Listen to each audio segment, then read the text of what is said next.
For some of you guys will actually remember this rifle from many other video games that are out there. For starters, we can go back when I was a kid and I was playing SOCOM, US Navy SEALs. This is one of the sniper rifles you had a choice of. But even going further way back, which shows my age, there is one thing we will always remember is Counter-Strike, mainly this. Counter-terrorists win. So, today we're going to be talking about in this review is the Specna Arms Edge Sniper Rifle Series, the S14.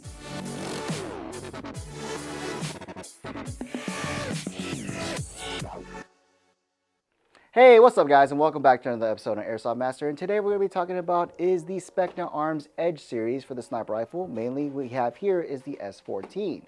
Now, let's just go on and move on with another episode on the Spring Sniper Rifle series, as we're going to be talking about is this guy. But before we do, don't forget to like and subscribe to our YouTube channel. And if you're looking for products like these, do check it out at airsoftmaster.com. But for now, let's go ahead and move on to the actual review.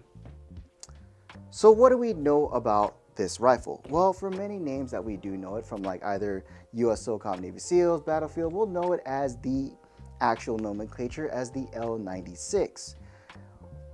But in reality, if you're old school like me, we know from another game of Counter-Strike where this is known as the AWM. And let's be real, some of those shots we've seen for sniper rifles out there, from those intense gameplays that we've seen from other, you have to admit, it is a iconic rifle. But as we always do, let's work our way from the Airsoft variant from the front all the way to the back end of the rifle. Starting off with, you do have your fairly mandated orange tip in the front, but in the back of it where the barrel is CNC'd with a fluted twisted style design to make it more modern. Of course, you can't go wrong with putting optics on this, as you do have is a 20mm Picatinny rail in the back end for, like I did here with the Lancer Tactical Magnified Optic Scope that we have on top. But just in case, if you are another builder, yes, you can also just change it out by making some crazy builds, like putting even a red dot and magnifier in the back end. Now that we already talked about the barrel, let's move on to the chassis as the main component of the sniper rifle. For starters, we do have in the front end a hairstyle system for the lug to put on a standard hairstyle bipod. So it does come in handy if you want to put that on there. Again, a very simple and traditional setup where you're able to adjust it to put either heights or whatever levels you would need to use it for, specifically when being the term of a proper sniper role. But as for the chassis, I will admit this is a very comfortable sniper rifle as what we do see. For example, for right-handed operations, it is very easy to have a nice and stable but still a comfortable grip for aiming down range. As for the weight and realism, I do have to give credit to Specna Arms, as this is a really hefty build. It is almost as heavy as, like I would say, as my SEMA M40A5. But the difference is in the L96 I've seen with other companies, this is a really, really stocky and tanky type of build. So this will help out with longevity and durability wise, and at the same time, which we'll talk about the price later on, a lot cheaper than some other companies that we do know.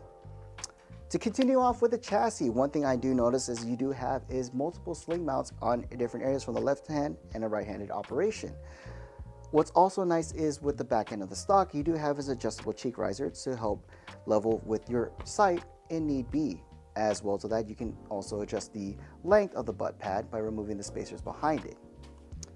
What makes it more accurate and efficient when it comes to a proper sniper build is we do have is a monopod here in the back end to help lever the rifle, or in the real aspects of it being a nice wall gun, is have it stand by its own. Again, very nice when you have a bipod ready to go on standby as well. What makes it more modern in the L96 area is we do have it to be able to be folded just in case for storage compartment as well on the S14. Again, to adjust it for either transportation, you can actually remove it back, and then you're good to go. And now for the internals. Surprisingly, what Specna Arms has informed me with is, yes, this is also a VSR10 compatible with certain parts as the L96 are.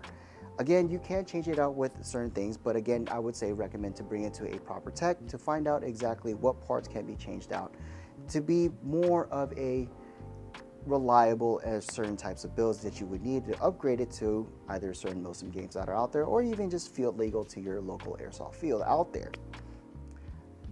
While talking about the internals, why don't we just give it a try and see about the trigger pull. So, for example, standard operation, what we're going to do is take the bolt, raise it up, pull it back, as that it would basically allow the sear to push back as we compress the spring. Push it forward, and now we're ready for operation to pull the trigger.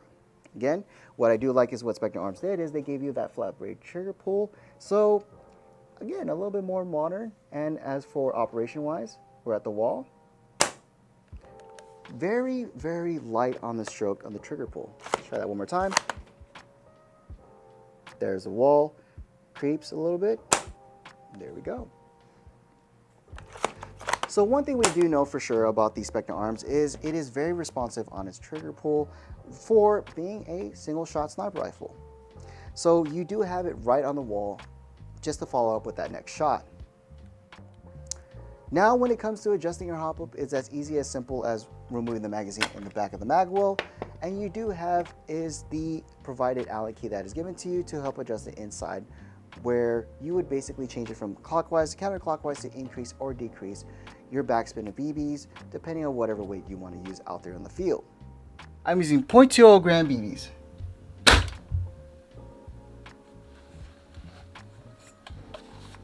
You know, trying to chrono with a very long sniper rifle is very difficult, but we're airsoft bastards. We try our best.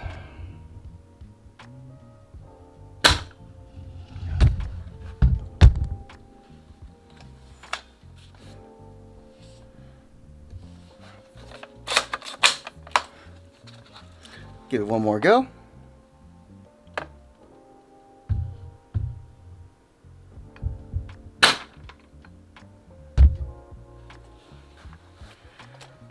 Pretty good. So when we did chrono the Specna Arms S14 Edge, on average out the box we are looking at around is the 490 to 500 feet per second. Again, a very mean spring sniper rifle right off the box, where at a certain aspect it's pretty heavy for no matter what Milsim field we're out there with. But the good news is they do provide you a low FPS spring. So again, if you do want to change it out, just bring it to your local tech to help actually change it out. Or there are instructions how to disassemble the gun if you want to get to the cylinder body to change out your VSR 10 spring. So when you do purchase your Specna Arms S14 Edge sniper rifle, it does come with the following items out there, such as 2 spare magazines, the tool sets to help put on the chassis onto the top of the sear and your barrel, and at the same time a QR code with the full instructions manual out there, which leads to the Specna Arms website to either how to break it down, do the hop-up chamber, or even to the point of typical maintenance or repair. So my final thoughts on the S14. Well, for the L96, have what we know for building it, some of the companies we know is it's not as realistic as the stock we do have here. Is more hefty, a lot more, I would say more realistic in the real steel counterpart. Now for other companies that we do have something like that, they would cost around even the sub $600 like we've seen on high-end full potential builds like this.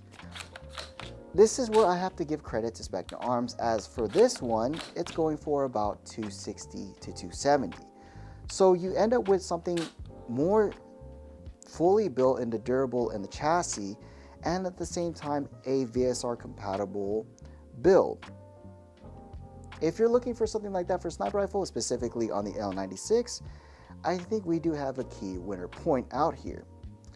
And again, if you're looking for something like products like these, do check it out at airsoftmaster.com. And also don't forget to comment down below, what do you guys think about the Specna Arms S14 Edge series? But for this episode, my name's Mike. I'll see you till next time. This video is brought to you by Airsoft Master.